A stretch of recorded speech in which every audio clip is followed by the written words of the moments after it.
Assalamualaikum warahmatullahi wabarakatuh. Salam sejahtera dan ciahau. Wanakem, salam reformasi dan salam perpaduan madani. Bertemu kita lagi di dalam forum Borak Dahsyat dibawakan khas daripada studio Dahsyat.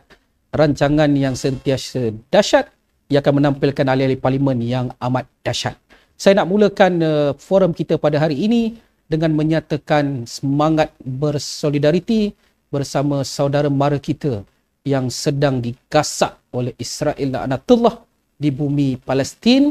Saya harap penonton-penonton di rumah yang sedang mengikuti live pada hari ini, di samping kita melakukan kerja-kerja kita yang seharian, jangan kita lupa untuk terus panjatkan doa yang terbaik untuk saudara mara kita dengan diberikan semangat jihad supaya mereka mempunyai kekuatan melawan rejim Israel yang berada di bumi Palestin. Walaupun kita berada di Malaysia, doa yang boleh mengiringi perjuangan sahabat-sahabat kita dan saudara mara kita di bumi Palestin. Malam ini kita akan mengupas satu topik, iaitu belanjawan madani. Saya kira ini adalah siri yang kedua kerana selang beberapa hari yang lalu, siri yang pertama telah pun dicerakinkan oleh ahli-ahli parlimen, namun tidak cukup penjelasan mereka. Jadi malam ini kita tambah lagi, kita top up lagi penjelasan pada malam ini. Kita bawakan kepada anda sekali lagi dua ahli panel yang tidak asing daripada Borak Dahsyat. Yang pertama adalah tuan rumah dulu. Yeah. Datuk Abdullah Sani, mantan ahli parlimen Kapar yang kini pengerusi Perbadanan Tekun Nasional. Apa khabar Datuk? Baik, alhamdulillah. Saya kira lama tak kelihatan dalam forum-forum Borak Dahsyat ni.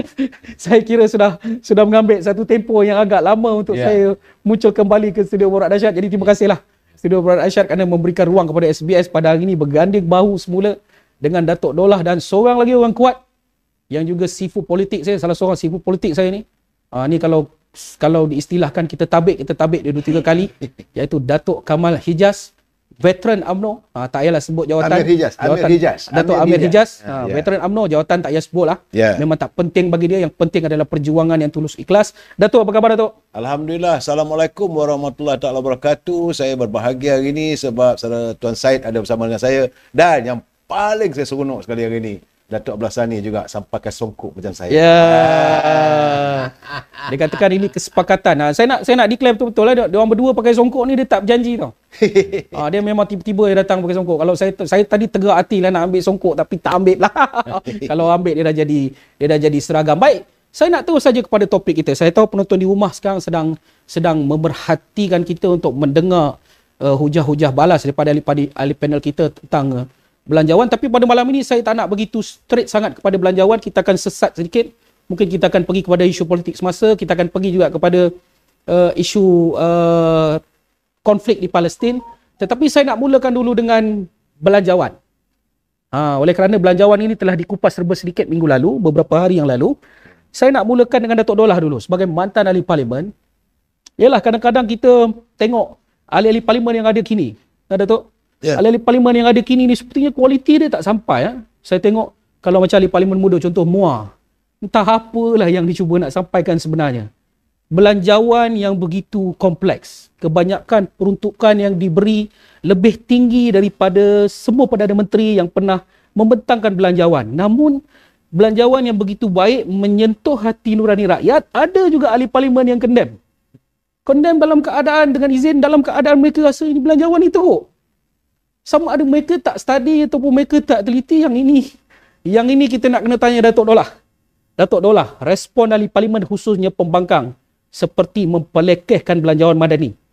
Datuk Dollah. Assalamualaikum warahmatullahi wabarakatuh. Saya telah pun menyelami dan serta cuba menghadami persidangan seminggu ini untuk saya melihat daripada perbahasan yang dicerminkan oleh ahli-ahli parlimen, terutama sekali mengklasifikasikan beberapa program yang telah pun diutarakan oleh Yang Amat Berhormat Perdana Menteri untuk dibahas dan diberikan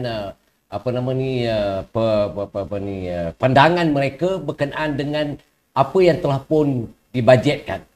Namun yang jelas setelah berlakunya seminggu daripada Ketua Pembangkang sampailah kepada hari Khamis hari ini, diperlihatkan kepada kita isu yang dibangkitkan adalah isu yang tak ada kena mengena dengan bajet. Isu yang tidak kena mengena dengan derita rakyat. Isu yang tidak ada kena mengena dengan hala tuju kerajaan untuk mengangkat bajet madani ini sebagai martabat rakyat. Datuk Kamal Amir dia cakap in Robin Hood, saya cakap mengangkat martabat rakyat. Tidak kelihatan langsung nur yang mencerminkan bahawa mereka ini peka, prihatin dan merasai derita rakyat itu diketengahkan dalam pembentukan bajet di setiap kementerian. Saya melihat yang dibahaskan KP-mengKP. Ya. Ini apa ni? Ini bukan platform parlimen.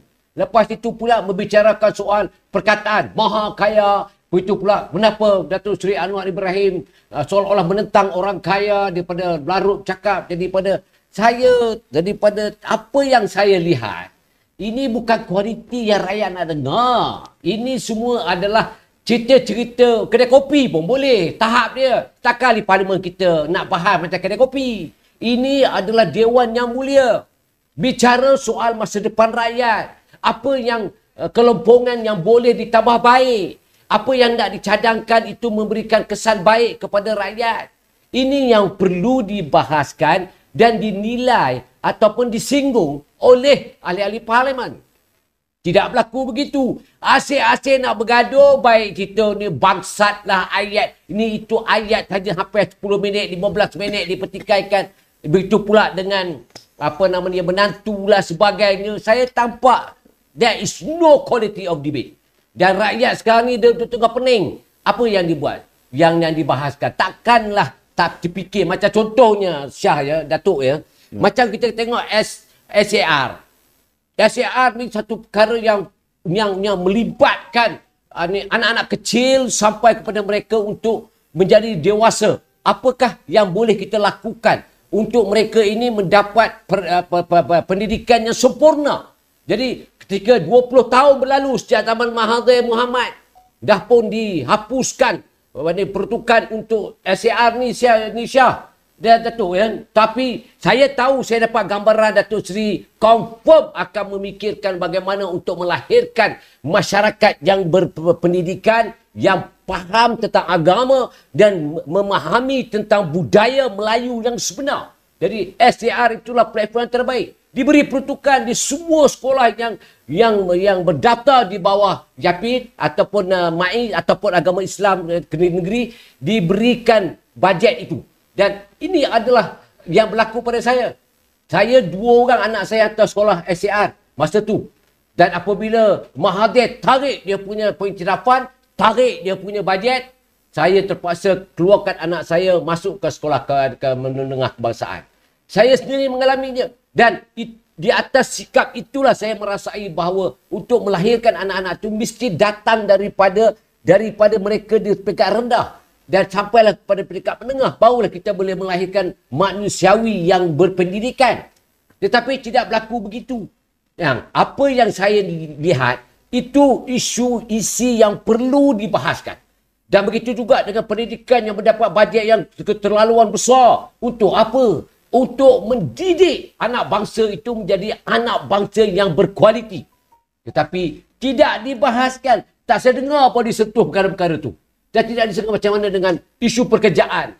Isu urus tadbir tata kelola yang menerpa kepada kejayaan dalam konteks Mahathir. Adakah ini sebenarnya cubaan ahli-ahli parlimen pembangkang untuk undermine bajet Madani? Saya nampak begitu sebab dia tak boleh pertikaikan bajet ni, Syah. Bajet Madani ini bajet yang terbaik.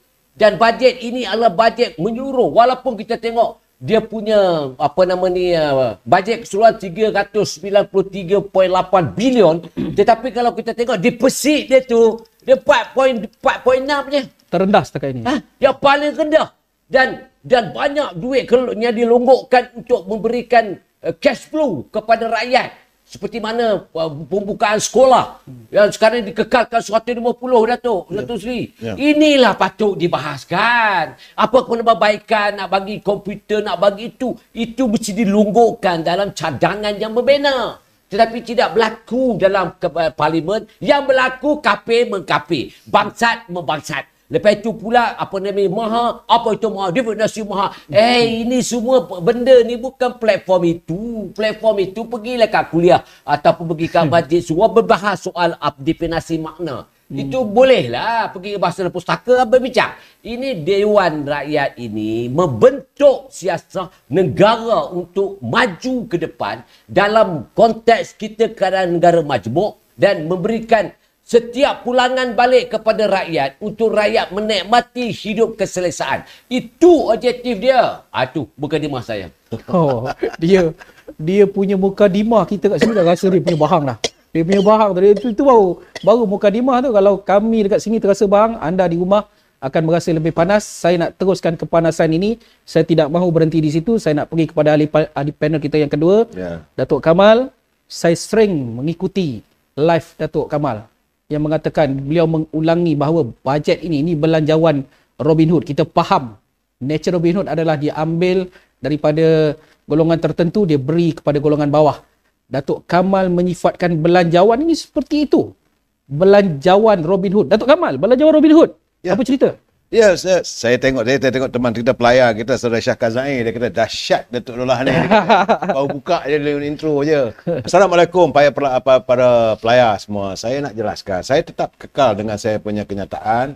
Bajet yang dibentangkan oleh Yang Amat Datuk Seri Anwar Ibrahim adalah bajet Robin Hood. Kerana bagi saya, yang miskin ini, marhain ini ditangani. Itu yang paling penting. Dan sepanjang satu minggu. Dah habis seminggu dah. Hari ni tadi last kali itu Teresa Kok daripada ahli Parlimen Seputih membicarakan soal. Tapi saya melihat dia macam saya bersetuju dengan pandangan Dato' Abdullah Sani. Isi perbahasan itu dewan yang mulia, dewan yang tertinggi untuk membicarakan soal kehidupan rakyat. Tidak ada lancung, yang ada yang merepek lah saya kata. Dan kena ingat Datuk dulu biasa jadi ahli Parlimen. Tiap-tiap ahli Parlimen datang ke Parlimen dibayar daripada hasil wang rakyat. Gaji mereka dah ada dah RM16,000 sebulan. Kemudian allowance hari ini satu hari masuk klik saja dapat RM500. Rakyat nak dapat RM500 kalau dia bawa Grab, kalau dia bawa ini Food Panda, pecah buntut belum tentu boleh dapat lagi. Nah, selesai. Kemudian dia punya driver ada allowance-nya. Dia punya tempat tinggal, hotel 5 bintang. So ini apa benda ni? Sedangkan hadir ke dewan macam Datuk kata tadi lah, membicarakan soal yang remeh temeh. Dan akhirnya tadi Datuk kita dah bercakap Datuk bahawa akhirnya apakah kita nak menjadikan parlimen ini pentas marja lawak, terjerit, terlolong, terpekik, terlolong. Kita nak tahu tiap-tiap dia ada perbahasan satu tu sepatutnya diperhalusi. Seramai lebih kurang dalam 200 190 ahli parlimen, 180 lah ahli parlimen saudara Datuk. Total 222. 122, tapi setengah jadi menteri, tak boleh cakap lah, bukan? Tapi saya ingat dalam 150, 160 lah sekarang. Anggaran kasarnya. 180. 127 menteri. 187, itu BSZ. 222, 27 menteri. 27, timbalan menteri? Timbalan menteri ya, lebih kurang lah. Ya, 50, lebih kurang bagi saya lebih kurang 160, 170 gitulah. Sepatutnya 160 fakta itu akan dihapalusi. Datuk bercakap soal Kementerian Pendidikan. Yang memperolehi bajet yang tertinggi dalam sejarah. Artinya Perdana Menteri mahu agar sekolah-sekolah, anak-anak kita di sekolah diberi pendidikan dari awal lagi. Kerana bukan hanya sekolah, tetapi prasarana sekolah, soal tanda sekolah, soal macam mana bilik darjah dan sebagainya. Ini sepatutnya dibahaskan. Tapi hari ini kita rasa, tadi ada juga, saya dengar juga Fazalina bercakap, orang dia dah jawab, ahli parlimen tak jawab lagi soalan nombor 4. Dia dah menjawab, tak dengar pun. Tak dengar tidur. Tak. Fazalina dah menjawab persoalan yang dibangkitkan. Pun dia kata tak jawab. Apa benda ahli parlimen ni, Datuk? Saya rasa, Allah, letih lah. Saya tunggu depan kaca TV saya tu. Bukan TV lah, depan komputer saya. Dengar perbahasan satu persatu. Tidak ada pemenangan ni. Apa yang diutarakan Datuk Seri Ibrahim, yang saya tekan ni, bajet Robin Hood untuk rakyat. Bila dia bercakap soal maha kaya, memang pun. Sebab kita tak mahu melihat orang itu yang kaya tu kaya, yang rakyat miskin papa kedana. Tapi tiap-tiap satu persoalan, saya tertarik hati satu. Bila 2 malam lepas saya mengulas, Datuk Seri Anwar Ibrahim, Sekecil-kecil anak kecil berusia 9 tahun menghantar Mariam, dia hantar surat pada Perdana Menteri. Polis. Pun ditanganinya. Dia kata, Mariam, terima kasih, saya akan tangani. Sebab anak itu mengadu. Sekolah dia adalah sekolah masih lagi bilik tandanya tak terurus. Retinya Perdana Menteri menangani seperingkat awal kecil pun ditangani. Tapi ahli parlimen dah bercakap soal ini apa? Tapi saya cakap, percayalah saudara Tuan Syed. Saya cakap, saya yakin kalaulah hari ini ahli-ahli parlimen berbicara soal bajet ni, kalaulah mereka buat naratif untuk menolak bajet ini, saya rasa mereka akan dihukum oleh rakyat marhain, rakyat massa. Mereka akan menghukum tiap-tiap ahli parlimen ini. Kerana mereka sudah pun menyalahi apa kehendak rakyat. Apa nak lagi? Tak pernah berlaku pun kaki tangan kerajaan dah dapat 2,000. Ini kena jelasnya 2,000. Itu malam dulu Datuk saya dah bercakap 2,000. Yang pencen tak berpencen dapat 1,000. Ya, tak pencen pun, kamu tak ada pencen pun dapat untuk menjelang hari raya nanti. Anak-anak nak pergi ke sekolah. Saya melihat semalam ke kemarin, Kementerian Pendidikan terpaksa mengeluarkan satu kenyataan resmi bahawa belanja prasekolah RM150 tu tetap diadakan. Sampai begitu sekali bahawa mereka buat naratif bahawa tak ada dalam bajet sebab mereka tidak memperhalusi. Ya, itu Datuk, masalah dia. selalunya Datuk, mestilah ada kertas bajet tu, setebal itu dan sebagainya, perhalusilah balik rumah, buatlah kerja. Ya. Istilahnya dah layu baca lah. Bacalah tu. Ini hadamkan tu. Ya, betul. Tapi sekarang ni tidak berlaku begitu. Saya melihat kadang-kadang saya merasakan apalah wakil rakyat kita ni. Tapi inilah kualiti yang ada. Masa terpengaruh, terperangkap waktu mereka berkempen di pentas politik, bawa ke Dewan Parlimen, nak jadikan Dewan Parlimen yang begitu mulia tahapnya sebagai pentas politik. Apa benda ni? Kita nak tahu menangani. Ini masanya mereka ketepikan soal. Tadi saya dengar ahli parlimen dari mana tadi. Dia memuji, dia kata ada yang sikap daripada Alostar walaupun pembangkang. Benda baik, kita baik. Tapi kalau orang macam ahli parlimen wah tu, apa kualiti lah. Saya minta maaf lah. Setuju tak Datuk kalau saya katakan segelintir ahli parlimen ini sedang mempolitikkan nasib rakyat? Saya rasa mereka bukan hanya mempolitikkan, mereka menjaja nama rakyat semata-mata untuk mendapat tempat dalam politik, tetapi mereka tidak pun memperjuangkan soal rakyat. Inilah saya paling marah sekali. Ya, kadang-kadang tu dia menyampah tengok. Betul. Dia menyampah, dia meluat tengok. Tadi saya dengar ada Menteri Pertanian dan Keterjaminan Makanan. Dia bercerita soal masalah beras, soal pertanian semua. Apa persoalan dia buat? Apa yang mereka sepatutnya tanya Menteri? Yang buat Menteri nak tanya ni, beras kita cukup ke tak cukup? Sedangkan India dah bagi pengakuan. Kerajaan India hasil daripada pertemuan Menteri Pertanian dan Keterjaminan, dia berjumpa dengan kerajaan India dalam minggu ini, dan hari ini kerajaan India membuat kenyataan bahawa mereka akan menghantar beras ke Malaysia yang pada kerajaan dia menyekat. Sekarang dah boleh 170,000 tan beras daripada India akan masuk ke Malaysia. Yang orang lain, negeri lain tak dapat.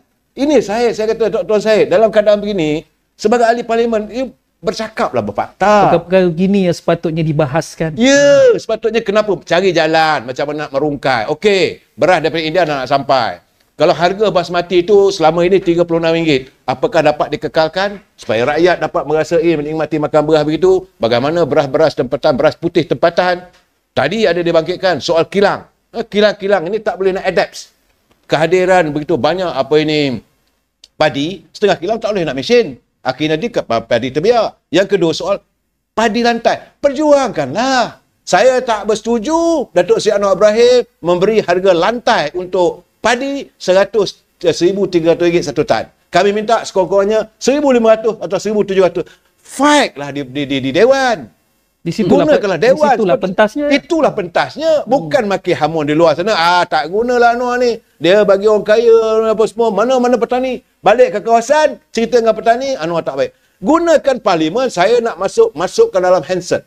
Ucapan saya hari ini, saya mahu Menteri Pertanian dan Keterjaminan memastikan beras padi bukan hanya RM1,300 satu tan, tapi kita mahu RM1,300 tan. Itulah tugas ahli parlimen. Itu betul lah. Allah. Datuk, minta maaf Datuk. Hari ni naik angin saya Datuk. Betul, saya setuju. Saya setuju dengan keikhlasan pandangan Datuk Seri ni. Saya setuju sangat. Kadang-kadang keadaan itu dia Syed dia dia berlegar. Contohnya yang dimain oleh ni Sadiq ni, dan Muar ni, sebut nama sama Muar pada parlimen. Muar ni dia bertikaikan tentang kualiti dia bajet. Satu. Nombor duanya bajet masa depan. Nombor tiganya isu yang tak masuk akal. Yang dia pertahankan ni SST 6% ke 8%. Yang si Idris ni pun, yang Pagan Serai ni pun, kadang saya tengok pening dia reti ke tak reti nak cakap ni. Kita dah cakap. Orang-orang dah bermain dalam maya semua dah. SST ni bukan GST. SST ni tak terlibat dengan makanan, minuman, dengan komunikasi. Tak terlibat. Kalau kau nak pergi ke konsert, nak buat konsert, kau kenalah. Kalau kau nak jual harta benda kau yang kau dah dapat duit dengan kaya raya, kenalah. Kalau kau nak jual saham, kenalah. Itu persoalannya ialah yang kaya itu bertambah kaya. Bila sebut mahal kau, orang bertikai pula. Dan tikai oleh larut tu, macam Anwar Ibrahim menentang orang kaya. Tidak. Perkongsian. Macam kata, subsidi bersasar. Dan kita tahu bahawa kalau dia dah boleh pakai kereta mewah, kereta besar, sisi besar, apalah sangat tentang subsidi ni. Orang miskin yang pakai untuk kapcai, yang pakai kereta kacil tu semua, tu mengharapkan pembelaan. Betul. Yang kita bagi kat pekerja asing, kita bagi dekat orang kaya ni.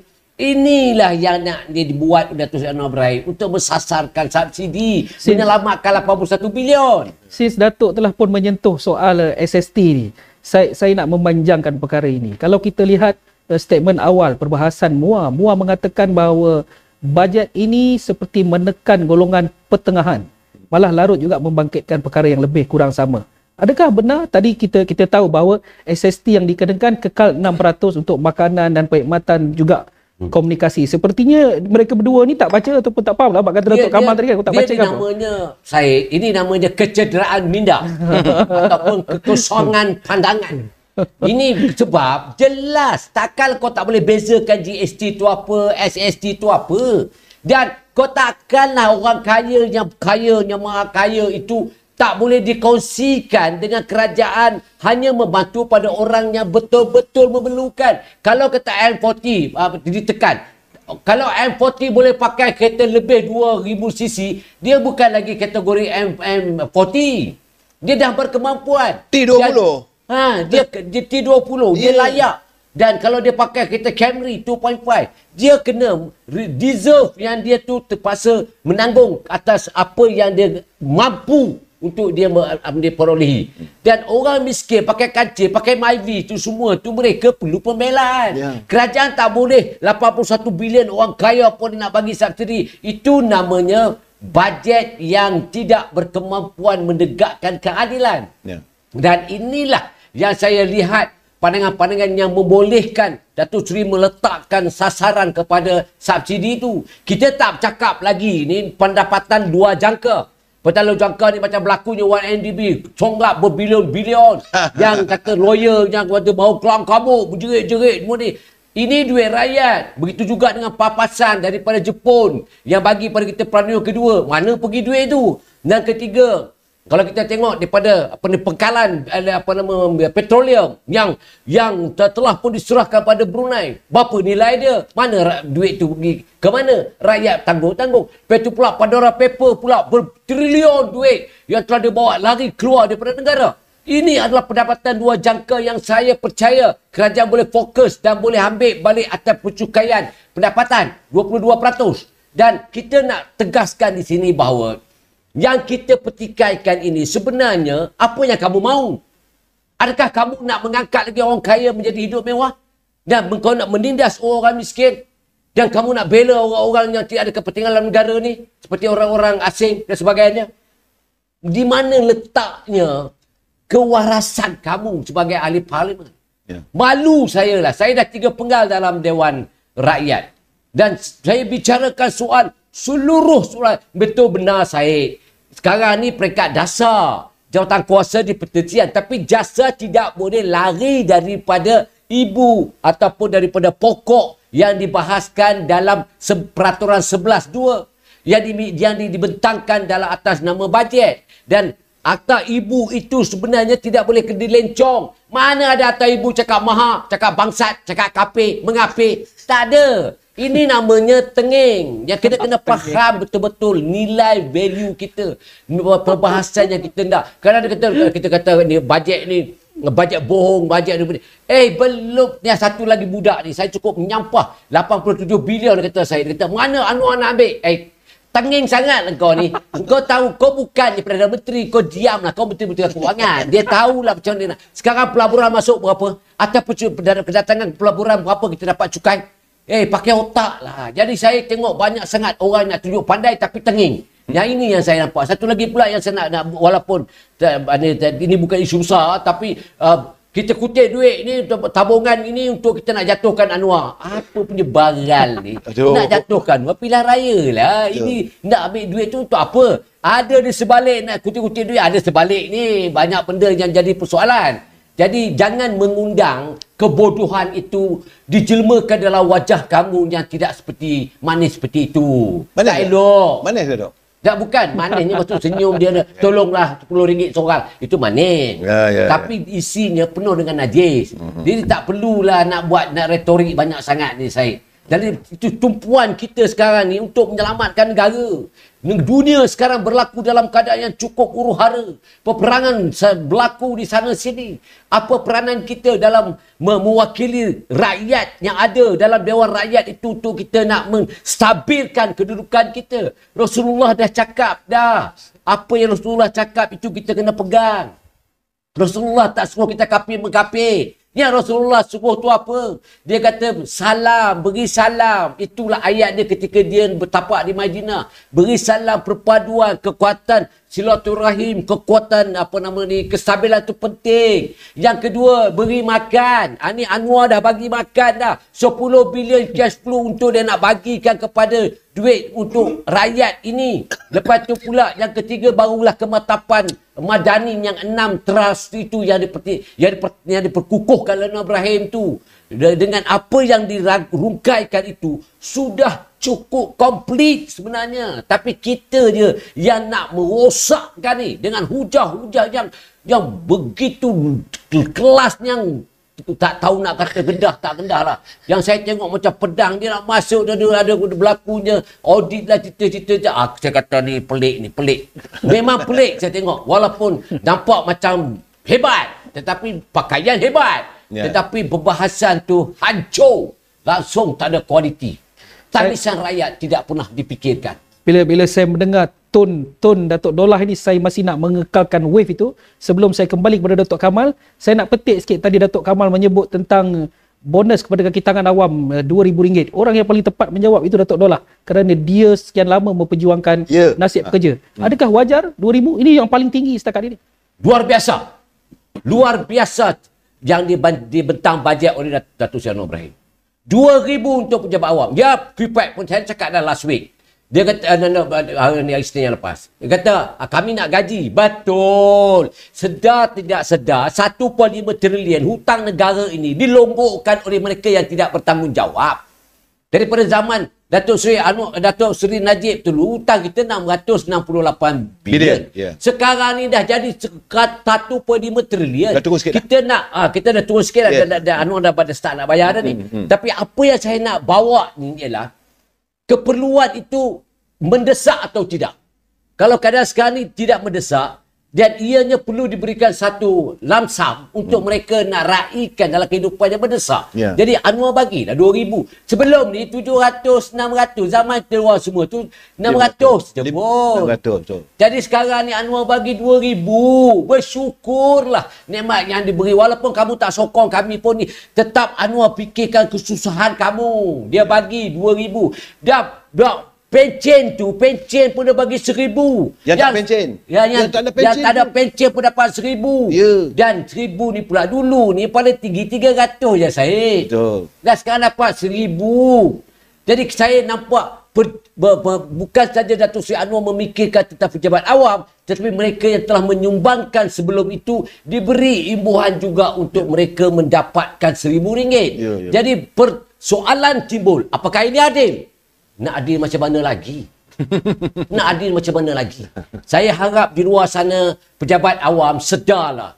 Kalau dah dibagikan begitu, pendekatan untuk gaji dan sebagainya, Datuk Seri Anwar berjanji itu akan di-revalue balik. Bila revalue balik, kita tunggulah. Sabarlah. Ini sekarang dapat dalam WhatsApp group, kami bukan nak RM2,000. Kalau tak nak RM2,000, bagi aku. Bagi aku. Jadi, persoalannya apa? Persoalannya, tiba-tiba kita tak nak tahu, sebab nak rungkaikan sedikit pengalaman. Ketika kita nak dapat kerja tu, janji kita macam-macam dengan Allah Ta'ala. Dapat ni aku nak kerja betul, aku nak buat betul. Kita tengok pejabat awam sekarang ni, banyaknya komplain yang dia beri. Macam-macam. Dan ini adalah atas sebabnya, mengapa kita harus sedar bahawa Allah tidak akan merubah nasib kaum itu. Kaum itu akan berubah nasib. Jangan jadi pengkhianat dalam diri kita dan keluarga kita. Kenapa kita begitu gelojoh untuk tamak dalam segi itu? Sebab ketika kita mengangkat sumpah, doa ibu, doa ayah, doa isteri, doa anak-anak, dapatkan pekerjaan ini begitu bersungguh-sungguh, dan maka termenterailah kita dengan kerajaan, kita berkata kita kerja. Lepas kita kerja, kita nak buat fitnah. Saya tengok banyak orang buat fitnah terhadap Syed Ibrahim, orang pejabat awam. Cikgu-cikgu, saya nak beritahu cikgu-cikgu ni, kamu awas. Jangan sampai besok kamu menangis berdarah pun tidak boleh mengembalikan fitnah yang kamu bawa. Dan ini yang berlaku. Kamu fitnah Datuk Anwar, tapi dia bagi kamu bonus lagi RM2,000. Ni tak bersyukur, tak tahulah manusia apa kategori kamu ni. Terima kasih. Datuk Kamal, saya masih lagi nak berkisar tentang belanjawan Robin Hood. Kita tahu tadi Datuk Dollah telah pun mengupas bahawa kadar keberhutangan negara agak tinggi 1.5 trilion, namun sedang dalam keadaan penurunan kerana Perdana Menteri kita agak cermat membayar hutang. Dalam keadaan keberhutangan tinggi, masih lagi beliau boleh spend kepada pejabat awam RM2,000, belanja kepada pendidikan yang paling tinggi. Malah beberapa peruntukan juga kita lihat begitu baik sekali yang tak pernah diberikan kepada rakyat. Datuk Kamal, dalam pandangan belanjawan madani ini, adakah ini akan menstabilkan ekonomi ataupun akan menyebabkan keberhutangan kita semakin tinggi? Kerana yalah, banyak belanjawan yang kita berikan ini di luar jangka. Ya, Datuk ini Tuan Syed, saya ingat pelayar saya nama dia Jakar Ling Lung. Dia suka dengan Datuk cakap, balon Datuk Dollah, dia kata. Saya harap sahabat saya Jakar Ling Lung puas hatilah ya, Datuk Dollah dah balon cukup, tapi tak cukup balon lagi tu katanya. Tak, saya melihat begini Tuan Syed. Kadang-kadang kita rasa diri kita dapat RM2,000. Memang tak besar. Tetapi akan melibatkan berapa bilion. Berapa bilion Tuan Syed. Okey. Dan di mana datangnya? Datangnya kerajaan tak berniaga, kerajaan datang sistem percukaian. Jadi dicukai tu bukan dicukai daripada marhain. Kalau dicukai daripada harga beras naik RM2 daripada RM2.6 naik sampai RM8, itu ataupun RM7 sekilo. Okey. Itu namanya you ambil teks daripada rakyat biasa. Ini tidak. Percukaian di nangkap yang atas, kamu nak berhibur, kamu bayar, kamu dapat untung berbilion-bilion, bagilah pada rakyat. Jadi ini yang bila dikumpul. Sebab kerajaan, dia dapat penghasilannya datang daripada percukaian. Tak lebih daripada itu. Kan? Dan tiap-tiap kita ni kadang-kadang kita dapat RM1,000, kita rasa sikit. Tapi kajilah berapa bilion kesannya. Itu. Yang kedua, persoalan sekarang ini, sebab dia kata, ini pentah di Dewan Rakyat. Kalau kamu mendengar rintihan rakyat, santunkanlah. Sampaikanlah dekat menteri yang ada depan kamu. Kamu tak nak bercakap. Tapi yang kamu kritik, apa yang kamu kritik? Kalau kamu mengkritik soal bahasa, kamu berkritik soal isu-isu yang remeh, ini bukan masanya. Sekarang ini, saya nak bagi tahu Tuan Syed.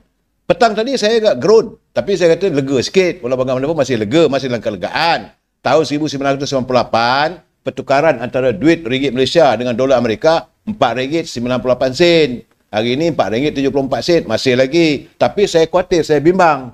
Sebab ekonomi dunia sudah pun mula melihat kemelesetan berlaku. Sebab itu hari ini, Ketua Setiausaha Negara telah pun mengeluarkan arahan. Sehingga besok saya nak kupas. Bagaimana bahawa kaki tangan kerajaan, janganlah mewah, buat meeting sana, meeting sini, anjur satu, anjur itu. Kesusahan negara kata berhemahlah dalam berbelanja.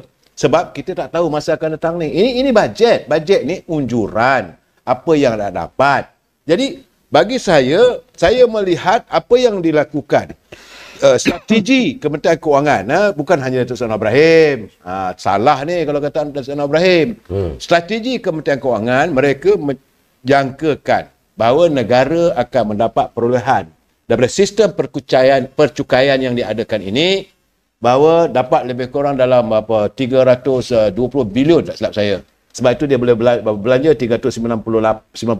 Jadi sistem bajet yang defisit tapi masih lagi terkawal.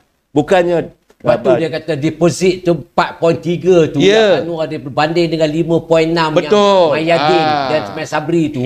Di situ different kita nampak pulangan balik hasil daripada bajet tu. Ya. Untuk rekod ini defisit yang paling rendah setakat ini. Ini yang terendah defisitnya. Jadi dalam suasana hari ini kita harus melihat berbelanja kita berhemah dan rapat pada rakyat. Yang penting rakyat. Bagaimana saya nak bercakap juga tentang bagaimana bila semalam ke kemarin ada orang bercakap. Betul ke 185,000 je yang sekarang tinggal miskin tegar? Miskin tegar ni orang tak ada benda nak makan. Itu yang dikatakan miskin tegar. Duduk di rumah tunggu masa dipukul ribut, Itu yang miskin tegar. Kalau setakat miskin, semua orang miskin. Hari ini satu dunia miskin. Amerika 20 juta rakyat dia sekarang ni gelandangan di tepi jalan. Satu negara Uncle Sam yang hebat. Di London sekarang ni orang beramuk. Di Paris orang melakukan rapat unjuk rasa ni, demo seluruh dunia. Dan bila kita bercakap soal currency against dia punya monetarium antara wang ringgit Malaysia dengan dolar Amerika, satu dunia Tuan Syed. Saya nak bagi tahu Tuan Syed, Datuk, hari ini negara Indonesia merupakan yang terendah dalam tempoh 3 tahun berturut-turut. 3 tahun, kita baru 3 bulan. Baru 3 bulan dia punya depreciate. Thailand lebih teruk lagi. Singapura kena. Semua satu dunia kena. Australia pun kena. Sebab itu, apa yang disarankan oleh Datuk Anwar Ibrahim, kalau boleh, bahawa kita kali ini nak beli beras, kita beli daripada India. Kita guna tukarannya, exchange dengan rupi. Tak payah nak gunakan dolar Amerika. Kalau kita nak beli beras daripada Thailand, guna baht. Nak beli apa-apa daripada Thailand, daripada Jepun, kita gunalah yen.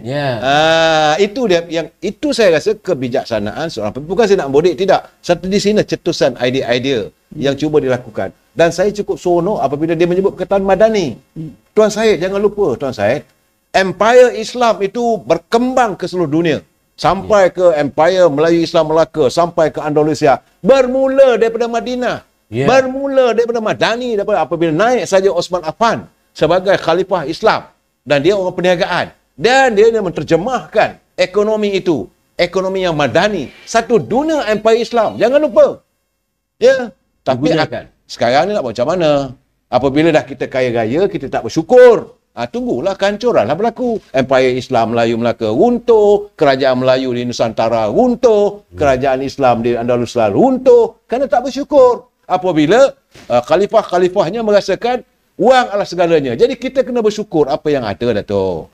Dan saya tetap kekal dengan saya punya kenyataan, bajet yang dibentangkan dan masih lagi boleh diperhalusi. Sepatutnya Dewan Rakyat gunakanlah ahli-ahli parlimen yang bergelar yang berhormat, bincanglah bajet ini. Nak tahu, tanya pada Perdana Menteri, kedudukan kewangan kita bagaimana? Nelayan macam mana? Macam mana peruntukan nelayan? Apakah kekal dia punya dengan 1,000 daripada 500 naik pada 1,000? Cukup ke? Dalam kehidupan sekarang hari ini, cukup ke subsidi minyak ni untuk nelayan? Sedangkan nelayan diberi cuma bot kecil untuk menangkap ikan di sekitar pesisiran pantai. Berapa sangat tangkapan dapat? Kenapa tidak dicadangkan? Gunakan platform sebagai di parlimen. Saya minta supaya Menteri Pertanian dan Keterjaminan Makanan wujudkan sistem nelayan laut dalam. Anak-anak kita ni dilatih dalam Tibet untuk pergi menerokai laut dalam. Sediakan bot, sediakan kapal. Barulah nampak untuk rakyat. Tapi takkan semua ini nak dilonggokkan pada kepala Datuk Seri Anwar Ibrahim. Tak mampulah. Dia cuma bagi tahu dasarnya begini. So, Kementerian Pertanian ini. Tibet begini. Kementerian Pendidikan begini. Kementerian Pertahanan begini. Kementerian Dalam Negeri begini. Itu yang perlu ditangani. Saya amat kecewa lah Tuan Syed. Walaupun begitu banyak bajet yang digunakan untuk diberi pada rakyat. Memanglah kelas menengah akan marah. Tapi yakinlah saya kata, kalau kita penjelasan kita jelas, siapa saja ahli parlimen yang menentang bajet ini, saya rasa pilihan raya akan datang, ruyuk.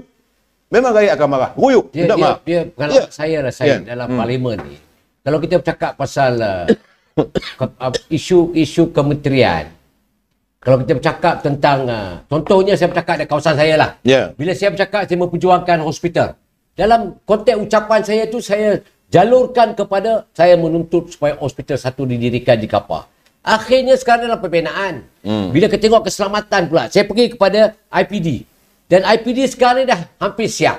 Begitu juga dengan jalan raya. Saya pergi kepada Kementerian JKR. Dan JKR dia minta supaya jalan itu diselerakan. Lulus dalam sekitar 360 juta. Dan mengapa harus ada pendekatan sebegini? Sebab kita memikirkan rakyat kita. Kemudian kita memikirkan keseluruhan daripada rakyat yang berada dalam negara ni. Itulah di antara kualiti debate yang perlu diketengahkan dan dibahaskan oleh ahli parlimen. Bukan pasal kapir-mengkapir, pasal bansat membansat, pasal anak menantu, pasal sebutan maha jadi bahasan. Ni betul-betul saya tak nampak kena kualiti the subject of debate. Saya tak nampak. Datuk, pelayan saya kata Saudara Mansur. Mansur apa nama Mansur Wahab. Dia kata cerita kartun. Kan dia jadi kartun. Memang kartun. Akhirnya Akhirnya dia jadi pentas lawak. Dia apa nama dia panggil Maharaja Lawak. Maharaja Lawak. Raja Lawak. Itu yang berlaku sekarang ni. Lepas tu bergaduh sama dia orang. Ada terbuk keluarkan kera lah, bonyek lah, macam-macam. Jadi ini semua tak boleh dalam keadaan Dewan Yang Mulia itu dipentaskan oleh pemain-pemain pelakon-pelakonnya ini untuk mereka nak pamerkan kebodohan. Tak sampai par. Dia tarik balik bukan bodoh. Tak langsung menepati par. Dia below the par. Below the par. Jadi ini yang berlaku ni. Jadi saya rasa dalam apa yang pengalaman saya itu sebenarnya tidak menepati apa yang derita rakyat itu dia angkat. Kalau saya dalam parlimen dalam keadaan 393.8 bilion dengan deposit 4.3 ni, saya punya bersilat dalam tu. Memang saya tak keluar. Memang saya akan bahaskan setiap kali orang pembahas, saya akan celah. Saya akan gunakan minta peraturan 37 itu untuk pencerahan. Sebab kualiti proposal yang dibuat dalam bajet ini luar biasa. Luar biasa. Dan tak menepati langsung pemikiran sebelum 33 bulan ada Kerajaan Perikatan Nasional Pemerintah. Ada dipikirkan pasal agama. Ada tengok berapa naik ada pada mana allowance imam, Sia, Bilal RM700 dia naik. Sebelum ni berapa? Dan ini adalah antara 500, dia naik 200. Ini semua ada pendekatan ajakan paradigma yang dilakukan oleh Datuk Seri Anwar Ibrahim untuk mengangkat martabat agama. Macam mana dia katakan, Datuk Seri kata ni, kita nak pinggirkan agama kita ni. Kita nak menindas agama kita ni. Dan Anwar tidak pernah memikirkan ke agama ni. Orang yang bercakap begitu memang orang yang mempunyai kecacatan minda lah. Kecacatan minda ataupun dipanggil kecederaan minda. Okey. Mengembalikan Datuk Dollah ke Parlimen dia sudah menjadi satu kewajipan. InsyaAllah pilihan raya akan datang kita akan kembalikan Datuk Dollah seharusnya begitu, masuk ke dalam Parlimen. Saya nak kembali kepada Datuk Kamal. Seingat saya perjuangan Datuk Seri Anwar membasmi kemiskinan tega ini sudah menjadi asam garam dalam hidup dia. Sepanjang dia jadi ketua pembangkang, inilah perkara yang dia akan ulang-ulang dan ini akan menjadi satu keutamaan di dalam perjuangan. Malah ketika antara tindak tanduk pertama selepas beliau diangkat jadi Perdana Menteri adalah mengadakan pertemuan untuk membincangkan isu kemiskinan tega. Pada pandangan Datuk Kamal, ini juga akan jadi soalan pada Datuk Dollah kejap lagi. Pada pandangan Datuk Kamal, dengan belanjawan 393 bilion ini, adakah kita berjaya bawa keluar kemiskinan tega tadi yang Datuk Kamal kategorikan sebagai mereka yang tak ada makan, rumah bocor? Adakah belanjawan ini akan berjaya membawa keluar mereka yang Tuan Syed, sebab itu dengar hayati apa kenyataan Saudara Ibrahim. Dia kata ini permulaan kita dalam menangani derita rakyat. Permulaan, rakyat dah derita lama, dah sakit, luka yang begitu dalam. Permulaan ubat yang nak buat tu bukan senang. Sebab kita negara dah teruk. Saya dulu dah bagi tahu. Saya ingat, kalau Tuan saya ingat lagi, saya dah katakan kalau Saudara Ibrahim datang pun dia tidak mempunyai tongkat sakti yang boleh Lim Salabin tak jadi begitu. Jadi permulaan yang dibawa dalam bajet ini terbukti dia menterjemahkan bahawa dia memang mahu untuk menangani derita rakyat. Amin. Itu permulaan dia. Sebab itu saya dengar, saya hati ucapan dia satu persatu selama 2 jam lebih. Dia berucap, bukan senang tu. Bukan. Dan dia satu-satu dia menghuraikan semua aspek. Jadi bagi saya lah, saya melihat, saya jujurnya, saya bukan nak modek. Sebab saya akan mempertahankan presiden saya, Datuk Seri Zahid Hamidi. Presiden saya tentulah bagaimana dia pun sealiran pemikirannya. Dia nak buka tanah ladang Sarawak di Sabah dengan Sarawak. Bukan sedikit, 15,000 hektar akan dibangunkan di Sabah dengan Sarawak. Tapi saya melihat kesealiran pemikiran yang sama. Inilah yang kami perjuangkan selama ini tu. Untuk saya sealiran. Datuk Seri Anwar Ibrahim memang ada sejarah hidupnya, sejarah politiknya, bukan hidup ya, sejarah politiknya. Daripada awal pembabit politiknya, dia mempertahankan kemiskinan di Baling. Akhirnya dia kena simpan ke dalam. 3 tahun dalam kena. 2 tahun. 2 tahun. Kemudian dia memperjuangkan. Dan saya satu perkara, Tuan Syed, banyak orang tak realize. Sepanjang beliau menjadi ketua pembangkang, setiap kali sama ada Datuk Seri Najib ke, sama ada Dr. Mahathir, tak ada, Datuk Seri Najib, ataupun Dr. Sri Mudin maupun Ismail Sabri sebagai Perdana Menteri membentangkan bajet, dia akan bangun sebagai ketua pembangkang membawa bajet alternatif.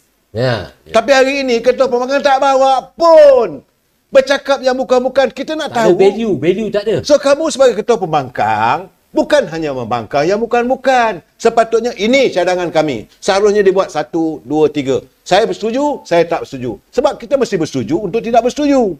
Tuan Syed. Tetapi persoalannya sekarang ini, Datuk Seri Anwar Ibrahim, dia jadi ketua pembangkang, dia berperanan sebagai ketua pembangkang. Kalau bajet ini dibentangkan oleh Perdana Menteri atau Menteri Kewangan, dia akan bawa bajet alternatif. Soal nelayan, soal penulis getah. Tanpa gagal. Tanpa gagal. Tiap-tiap tahun bila ada saya bajet, saya tunggu. Saya tak tunggu pembentangan bajet Perdana Menteri. Of course lah, saya dengar juga. Saya akan tunggu pada hari Isnin besoknya, kerana beliau diberi 90 minit. Begitu untuk membicarakan soal bajet. Itu yang seharusnya diadakan. Jadi, percambahan minda itu berlaku. Check and balance. Itulah dikatakan tugas pembangkang. Masalah ini tak akan berlaku di Terengganu lah sekarang.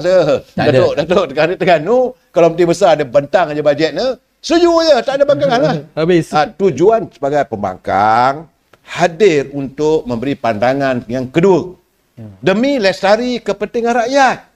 Bukan untuk mencari populariti politik. Dewan Rakyat yang bersidang bukan untuk cari populariti, Datuk.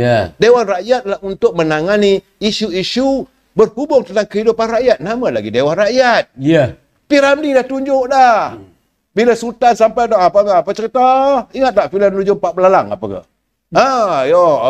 Negeri Pasir Berdengung nak pakaikan sawah kami banyak tikus. Okey, sediakan racun tikus. Dah tunjuk dalam filem pun, Datuk. Bukan? Kaedah. Belajarlah kaedah itu. Tapi masuk Dewan, saya tengok daripada hari Isnin dah seminggu dah.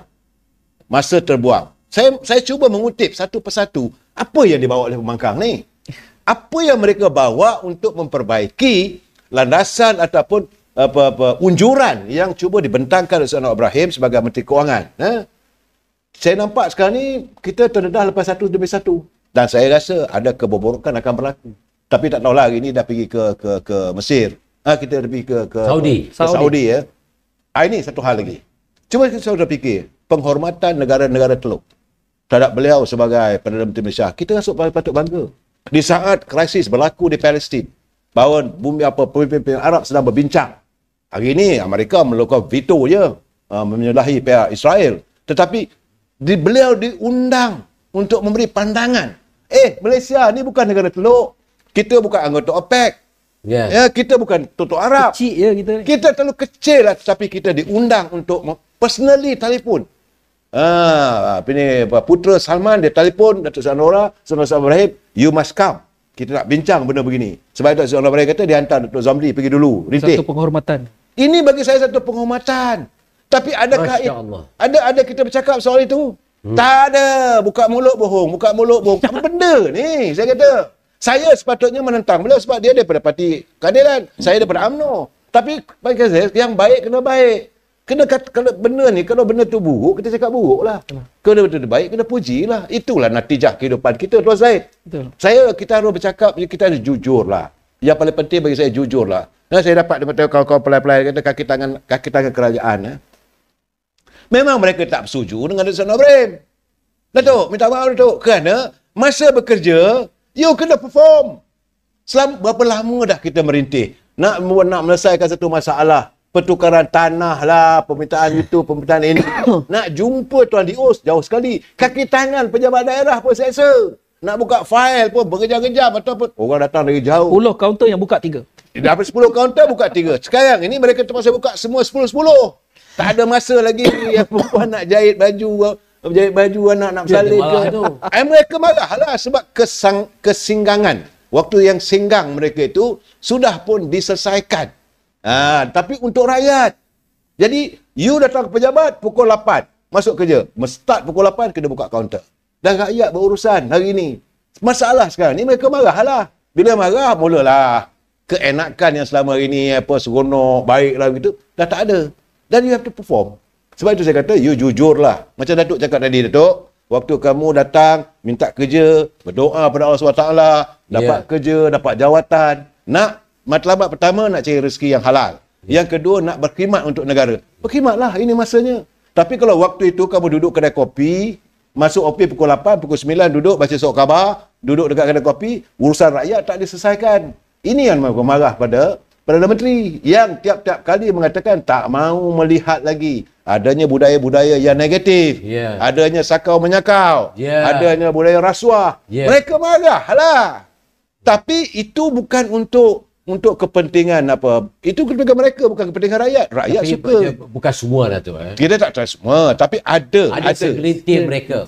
Inilah yang sekarang meracuni pemikiran. Kalau mereka jujur, mereka melihat benda baik, mereka akan puji. Apa nak lagi?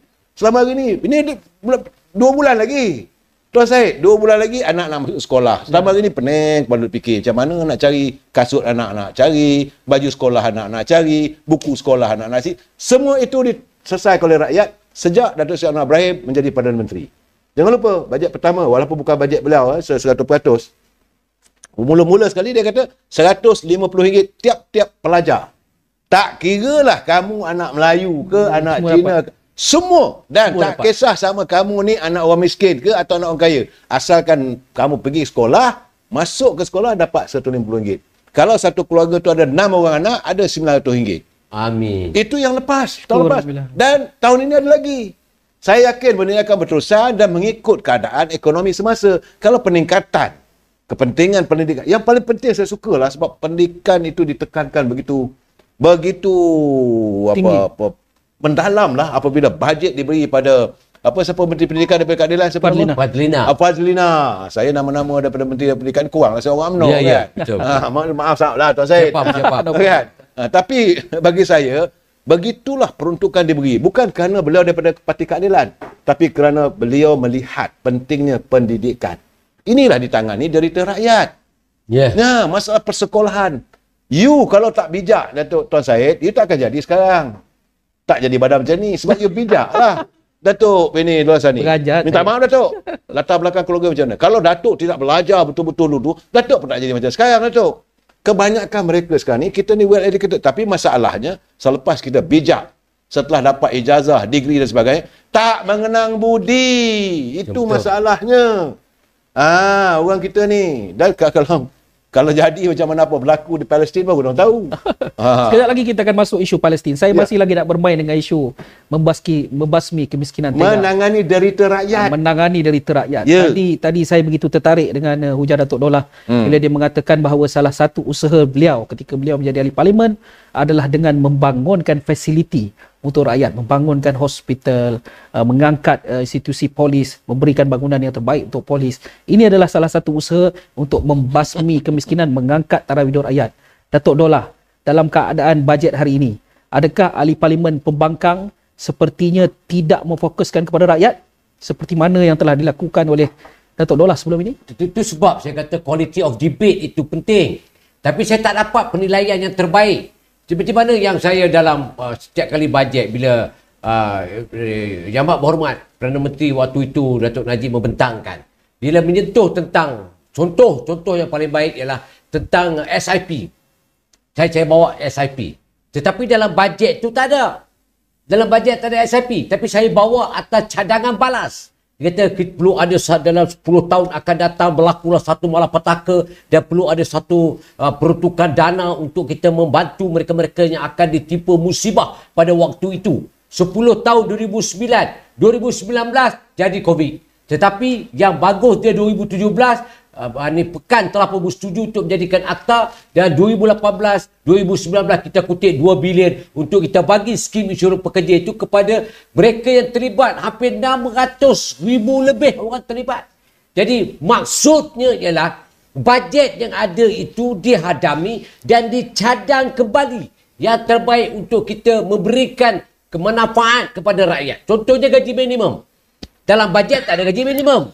Tapi saya bawa dalam pembahasan bajet saya gaji minimum, saya minta supaya diadakan satu akta gaji minimum untuk memastikan bahawa gaji landai itu dapat menyelesaikan masalah kemiskinan tengah dan juga kemiskinan. Maka pada waktu itu 2012, Datuk Seri Najib telah pun meluluskan akta gaji minimum. Jadi bila berlakunya pembahasan bajet, kita ahli parlimen ni kena bawa apa naratif yang kita nak bawa. Macam kata Datuk Kamal Amir cakap tadi, Ketua Perbankan kena ada bajet alternatif. Apa yang kamu nak menambah baik lagi? Kalau berlaku sesuatu, ini yang kami nak bawa. Kalau ahli parlimen meletakkan rakyat itu dalam agenda utama pemikiran dia, maka banyaklah lahir benda-benda yang baik-baik untuk dia diaturkan untuk berikan kesan baik kepada rakyat. Contohnya apa yang nak buat lagi. Masa saya mintakan cuti bersalin. Saya minta cuti bersalin, sebab Convention ILO dah bagi sampai 90 hari. Akhirnya hari ini wanita yang melahirkan anak dapat cuti 98 hari. Kenapa saya bawa? Kerana derita itulah yang saya angkat sebagai agenda utama saya. Derita itu, orang yang bersalin tak semestinya di Kapar, tak semestinya di Kuala Langat. Ianya berlaku di seluruh negara, di Sabah, Sarawak, Kelantan, Terengganu. Dan sekarang benefit mereka dapat daripada sana. Contoh-contohnya lain. Apabila berlakunya bajet, bila diletakkan pekerja kontrak, saya bangkit dan saya bawa cadangan balas. Saya kata mesti ada time period tu kena ada. Tak boleh sampai 20-30 tahun kerja kontrak. Zalim namanya. Jadi dah mula pada waktu itu ni Datuk Seri Azalina, masa itu dia sebagai Menteri JPM, telah meluluskan 14 tahun mereka, lebih 14 tahun mereka wajib dikonfirmkan, kerja tetapkan. Maknanya derita itulah yang berkait dengan cadangan bajet itu kita gunakan untuk kebaikan rakyat. Itu barulah yang dikatakan mewakili rakyat. Ini Dewan dah ada tapi tidak mewakili rakyat. Jadi Dewan itu dipanggil Dewan Songsang. Jadi gunakan platform itu untuk kepentingan nafsu emosi. Emosi sendiri. Sebut pasal bangsat. Sebut pasal KP, mengKP. Kamu ni KP, DAP KP, ni KP, ni KP. Apa punya sial aku. Inilah yang saya nampak bahawa akhirnya rakyat akan menyampah tengok. Tapi kalau benda-benda walau macam dia suka. Oh ini bagus. Kamu tahu tak, saya nak nasihat pada walau ni.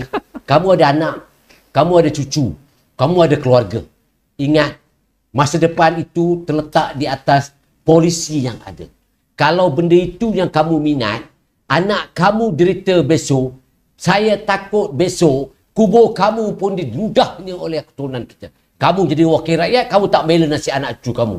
Ini yang akan kita hadapi besok. Jangan benarkan anak cucu kita derita disebabkan kebodohan dan kecederaan minda yang kita ada. Dan ini kalau diteruskan, maka kecelakaanlah yang akan menanti kita. Terutama sekali mereka yang ini letak dekat sini. Ini kena letak dekat sini, bukan dekat sini.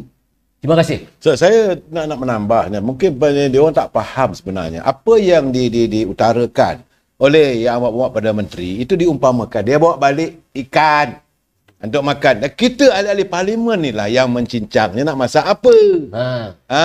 Sekarang ni dalam duit banyak ini. Balik ke rumah, bajet kita dapat, katalah untuk serumah ada RM1,000. Untuk anak belanja banyak mana, nak bayar bil. Itu sepatutnya dicanai ada perbincangan. Bukan terus duit ada RM10,000 dekat rumah. Saya nak pergi cuti holiday. Tak boleh begitu. Soalnya sekarang ni, kasut anak ke sekolah macam mana? Besok nak makan apa? Roti macam mana? Kuih apa? Itulah sepatutnya bajet dijadikan. Jadi Datuk Seri Anwar Ibrahim membentangkan. You sebagai ahli parlimen, sebagai wakil rakyat, mewakili rakyat. Sebab itu Datuk, saya tak panggil Datuk sebagai Datuk Laksani dalam parlimen. Kalau dalam parlimen kena panggil sebagai address KAPA. Ya. Sebab you mewakili rakyat KAPA. Ya. Kawasan. Kalau kawasan itu. Jadi artinya, malulah ahli parlimen itu apabila nak memakai namanya sebagai mewakili rakyat KAPA. Kalau hanya bawa isu-isu yang remeh-temeh. Sedangkan di KAPA tu banyak kilang persoalan bagaimana tentang kehidupan warga yang sepatutnya dibela. Tak dibawa. Nak harapkan semuanya menteri sumber manusia nak fikirkan soal kehidupan pekerja-pekerja kilang di KAPA. Ya. Mak, bagi saya lah, kalau dia jadi ahli parlimen, kalau saya jadi ahli parlimen, saya akan rasa malu pada rakyat KAPA. Kerana perjuangan rakyat tidak diutamakan. Nak bagi saya bukan pasal apa, sebab dia di-address sebagai ahli awam KAPA, duduk, ahli awam KAPA, sila bercakap, pandangan you KAPA, sepatutnya menzahirkan. Ya. Bukan hanya sekadar bercakap for the sake of talking. Satu lagi Datuk Seri, saya nak celah sikit ni tuan. Bila saya tengok Ketua Pembangkang berhujah, dia kata ada beras tak ada, orang beratur beli beras. Saya kadang-kadang kenapa nak retorik sangat benda ni? Jadi benda ni, lepas tu telur tak ada, gula tak ada. Dia kata, lepas tu menteri macam menteri tak ada. Ni kau ni Ketua Pembangkang. Ya. Mesti ada. Apa alasannya kau cakap betul ke orang beratur beli beras, nak ambil beras ni? Jangan buat fitnah. Tak, dia kata minyak tak ada. Minyak tu dulu saya kata geli lah saya tengok. Cerminlah muka tu dulu. Siapa yang suruh? Sebab itu masalah dia. Kalau dia kata gula tak ada, zaman sekarang ni bak kata mak sabu tadi, dia tu Seri Mak Sabu, Bermat. Dia kata kita tak akan benarkan orang angkat bendera putih. Zaman korang dulu bukan putih, bunuh diri pun ada. Betul? Ini pun semua kena fikirlah buruk yang ada pada kamu tu. Kita kena kongsikan, jangan berlakunya begini, kami tak mau berlakunya begini, kerajaan kena buat begini, pastikan telur tu minyak tak disorok, ataupun duit jangan disakau. Bagi cadangan, kena bagi cadangan. Dana wibawa jangan dibagi kepada orang yang tak berkenaan, jangan dirompak duit negara. Macam tu pun nak bahas. Bukan kata, mana gula-gula tak ada, mana beras-beras, orang beratur beras. Tak pernah berlaku dalam sejarah kepala otak kau. Kau tahu tak, ini sebenarnya berlaku dalam zaman kau. Zaman ni tak berlaku. Ketika kita buat siasatan, bukannya beratur nak beli beras. Orang beratur nak dapatkan peruntukan untuk sumbangan. Dia ambilnya orang nak beli beras. Lagi satu pula orang kita ni, bila dia panic buyer ni, dia kan kabut beli beras sampai 3-4. Dia nak kaut semua sekali. Yang orang lain tak dapat lah. Ini dia namanya tenging. Bila kamu dah jadi dirasuk orang dari penama ni, masalah yang tak berlaku, kamu ambil sebagai pendekatan, dengar cakap orang, dengar cakap semua apa yang tak betul. Ini yang berlaku. Jadi itulah yang dipanggil kecederaan minda.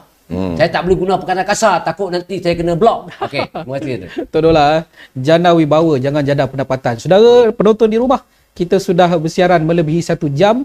Kita sedang membincangkan belanjawan madani. Lebih sejam? Siri yang lebih menghampiri 1 jam. Dah habis, dah lepas. Ini belanjawan madani. Kita sedang berbincang tentang belanjawan. Ini adalah siri yang kedua. Saya percaya banyak perkara yang nak dibincangkan, tapi persoalan 1 jam ni memang masanya tak cukup. Tapi saya nak bawa keluar juga. Daripada siri belanjawan, saya nak pergi pula kepada krisis Timur Tengah. Tadi, sebelum itu saya nak minta dulu pada penonton-penonton di rumah, jangan lupa share kan. Like, share dan subscribe. Like, share dan subscribe. Jangan Studio Dahsyat Haji punya live. Live Datuk Kamal juga kenalah share kan, yang mana di TikTok Datuk Kamal lah, jangan lupa. Amir Hijaz fan. Amir Hijaz fan lah, jangan lupa. Like, share, subscribe. Janganlah tak subscribe. SBS juga, SBS punya pun subscribe lah sama. Jangan marah. Apa pengajuk Dok Jeling ni dia sesat ke SBS pula. Datuk Kamal. Bila Datuk Kamal menyentuh tentang penghormatan negara luar, saya nak lari sikit daripada belanjawan, saya nak lari jauh pergi ke Timur Tengah pula. Krisis Israel dan Palestin ini. Kita tahu ini sudah menjadi seperti yearly event.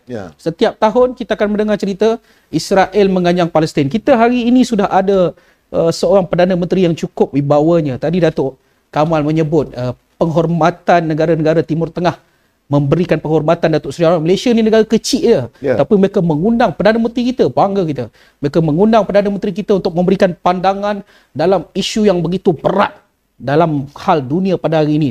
Datuk Kamal, apakah perkara ini ataupun bagaimana caranya, sepertinya bagaimana kita boleh menyelesaikan krisis ini dalam pandangan Datuk Kamal? Saya melihat krisis di negara Teluk, di Timur Tengah tidak akan selesai sebab Arab tak bersatu.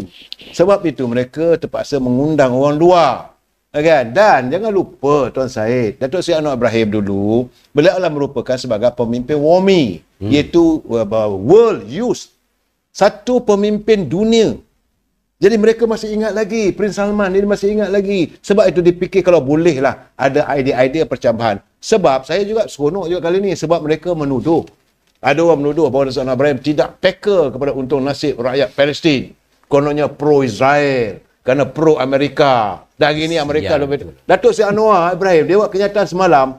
That's the best kenyataan. Dia kata, gilanya mereka melakukan meledakkan bom di hospital.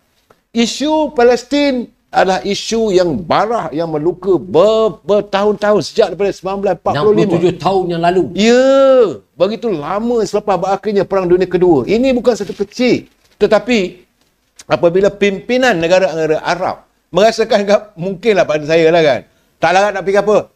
Cuba tengok kalau boleh ada pemimpin daripada negara tu jauh tu, dekat Malaysia. Ada seorang pemimpin Malaysia yang pernah memimpin pertubuhan belia Islam sedunia. Kenapa tidak kita minta pemikirannya?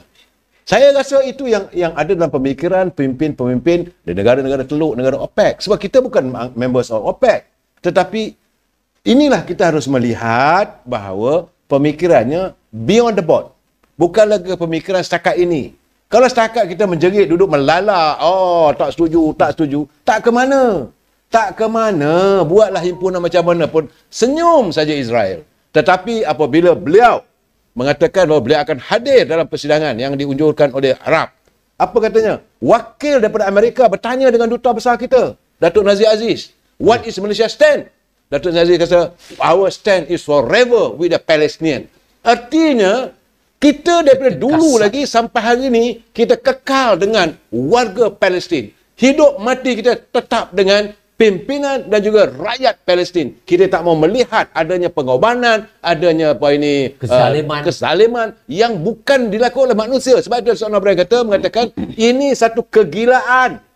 Satu kegilaan mereka hari ini mau meratah tentang kehidupan warga Palestin. Itu yang dapat saya beri. Sebab saya yakin mereka nak mau mendapatkan fikiran pemilikan ketiga yang terbaik. Itu pandangan saya, Tuan Syed. Dan Datuk, saya selah Datuk. Saya apa Datuk cakap itu saya memang setuju sangat. Ya. Tapi saya nak tambah lagi yang duk kata Anwar ejen Amerika, Anwar ejen Yahudi ini kesialan inilah yang mendorong kepada kenyataan yang sebenar. Amerika, Datuk Seri sanggup berdepan di Amerika untuk pertahankan Palestin. Yang telah pada zaman Rasid Arafat mengatakan bahawa Anwar ni ialah sebahagian keluarga Palestin. Yes. Saya ingat zaman tu. Dan ini adalah fitnah-fitnah yang ditonjolkan oleh pefitnah jenayah ini yang mengatakan Anwar ejen Amerika itu sebenarnya melenceng dan tidak sama sekali benar. Dan inilah yang dimainkan di kampung-kampung. Yeah. Yang ini yang dimainkan di Terengganu, di Kelantan yang saya pergi. Ejen Amerika, ejen Yahudi. Kamu tengok sendiri. Kamu punya kepimpinan pun tak sebegitu punya diangkat untuk betul-betul menghadami perjuangan Palestin. Yeah. Ini yang berlaku dalam negara, satu anugerah penghargaan kepada kita semua. Ya. Alhamdulillah, saya bersyukur kehadiran ilahi kerana Datuk Seri dijemput oleh Putera Salman untuk dia menghadiri dan cuba beri pandangan dan menyelesaikan masalah kemelut krisis di Asar dan juga serangan Yahudi yang bertahan berpuluh tahun tak selesai. 67 tahun peristiwa itu sampai ke hari ini. Dan insya-Allah dengan adanya Datuk Seri Anwar Ibrahim, kita doalah. Bak kata Syed tadi, kita berdoa untuk perlindungan. Allah lindungilah saudara-saudara kita di Palestin. Semoga mereka ini, ya Allah, terhindar daripada kezaliman yang cukup dahsyat yang tak boleh siapa petikaikan. Terima kasih, Syed. Datuk Dolah, saya masih lagi nak kekal dengan isu Palestin. Sehari dua ini ataupun beberapa hari ini tular video temu ramah seorang aktivis Palestin yang memegang gelaran Doktor Falsafah iaitu Dr. Imran Muslim.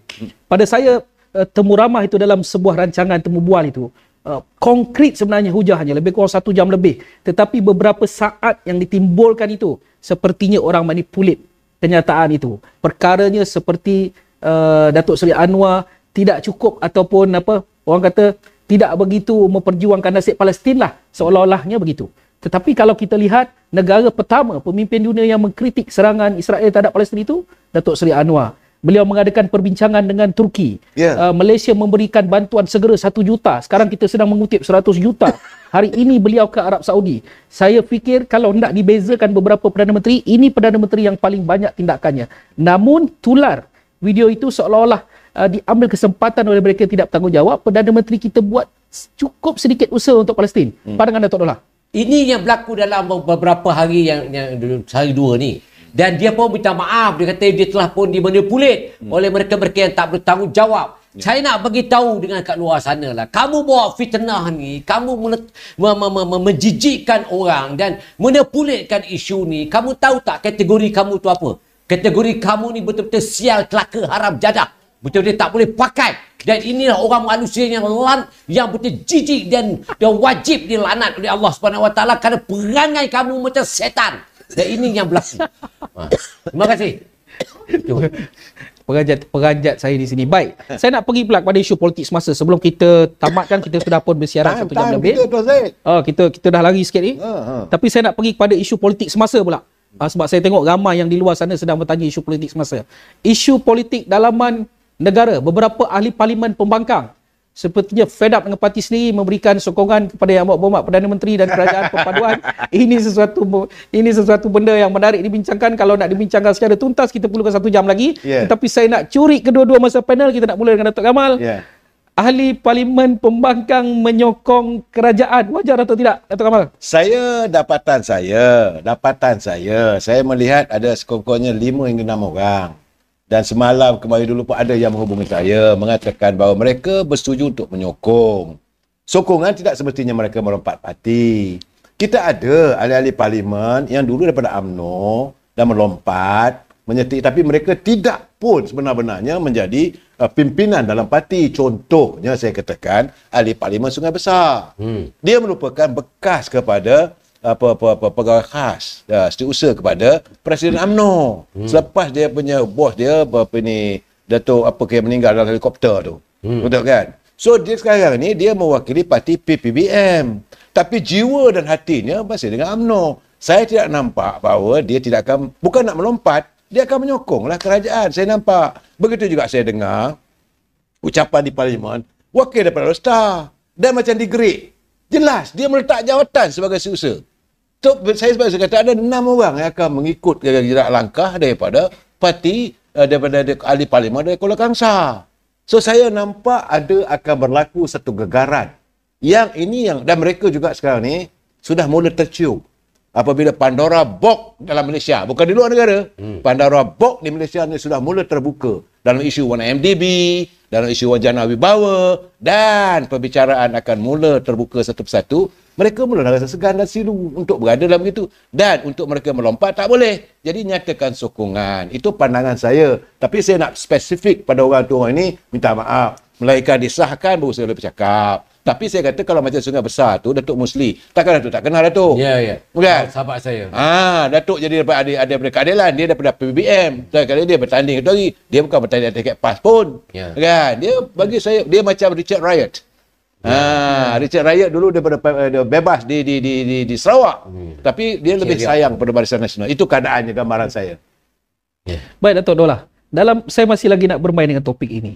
Sokongan ahli parlimen pembangkang kepada kerajaan. Akta lompat parti tidak membenarkan mereka bertukar parti. Itu jelas. Tetapi adakah ini sihat?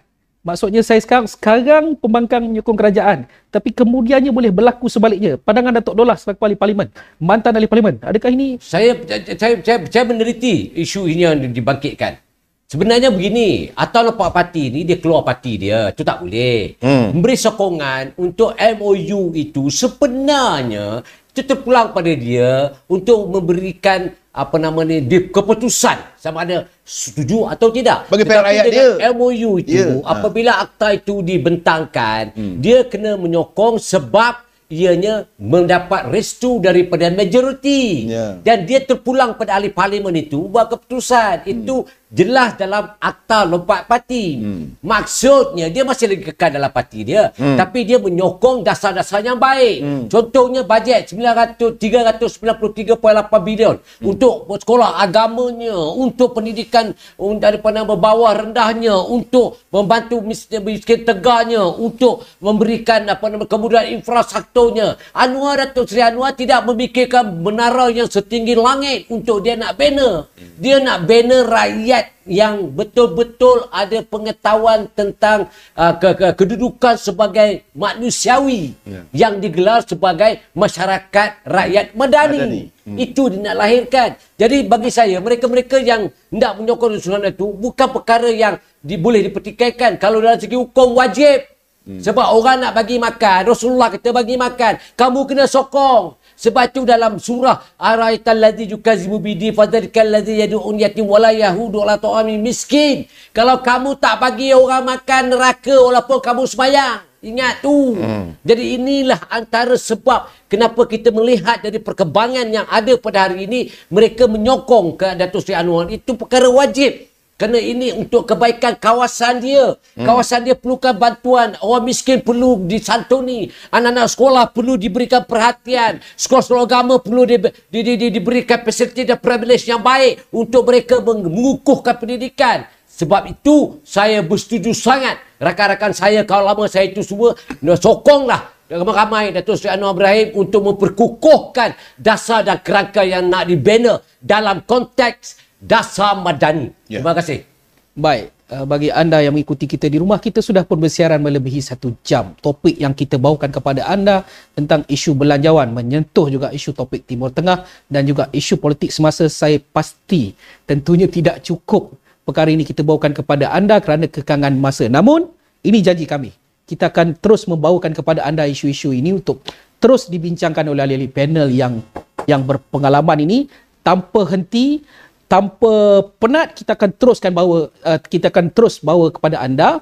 Namun dengan satu syarat, anda terus menyokong Studio Dahsyat. Saya nak wrap up isu pada hari ini, banyak yang kita bincangkan. Datuk Kamal, belanjawan madani Timur Tengah. Saya ingat Datuk Kamal tadi berseluruh dengan saya, belanjawan madani ni banyak istilah. Datuk Kamal, rumusan 2 minit untuk tutup dengan istilah-istilah yang dibentangkan oleh Perdana Menteri. Silakan. Saya melihat bahawa apa yang ada sekarang ni, saya begitu bangga lah bahawa kita mempunyai seorang Perdana Menteri yang begitu prihatin terhadap untung nasib rakyat, dan paling penting beliau mengutarakan janjinya bahawa kalaulah beliau berkesempatan untuk memimpin negara ini, pertama sekali akan dilakukan adalah untuk menangani derita rakyat. Beliau sudah memahami bagaimana rakyat menderita, diri dia sendiri pun cukup menderita dalam arus perjuangannya. Sejak daripada zaman waktu beliau mempertahankan kemiskinan di Baling, beliau mempertahankan macam-macam cerita lagi, akhirnya dah cukup derita pada dia dan dia mau menangani derita rakyat. Tetapi sebab tu dia belum katakan, untuk diri saya boleh memaafkan. Tapi kalau mereka berdosa pada rakyat, I'll go after you one after another. Ini saya cukup banggalah mempunyai seorang pemimpin yang melihat kepimpinan negara. Soal yang keduanya, saya melihat bahawa sudah ada pun satu pengiktirafan di peringkat antara bangsa. Sebagai rakyat, saya rasa bangga pemimpin saya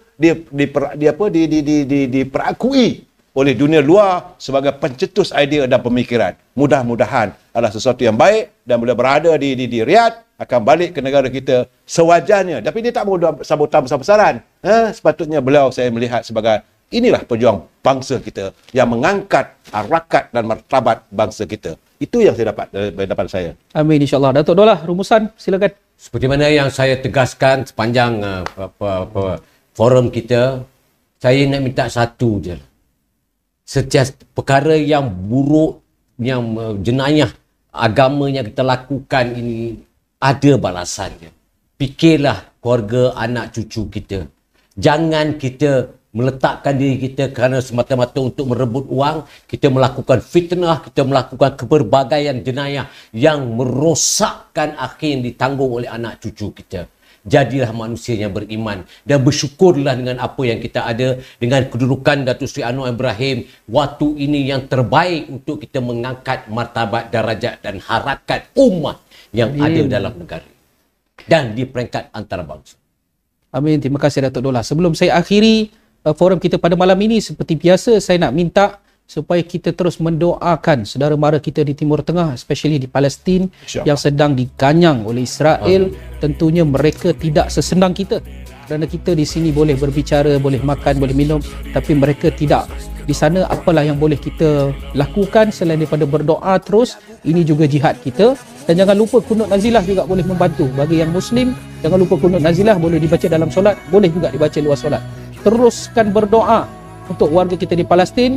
Dalam perbincangan kita pada hari ini, kita tidak akan berhenti di sini. Banyak lagi topik kita nak bincangkan. Percayalah minggu depan kita akan kembali dengan topik-topik yang lebih hangat. Saya minta anda terus setia bersama Studio Dahsyat. Dan jangan lupa like juga Amir Hijaz Pen TikTok. Janganlah lupa SBS punya channel juga kan. Bagilah like lah juga walaupun SBS jarang ke udara. Jadi saya nak sudahi dengan aku qauli hadza wa astaghfirullah li wa lakum. Assalamualaikum warahmatullahi wabarakatuh. Kita bertemu lagi. Salam. Aku maafkan.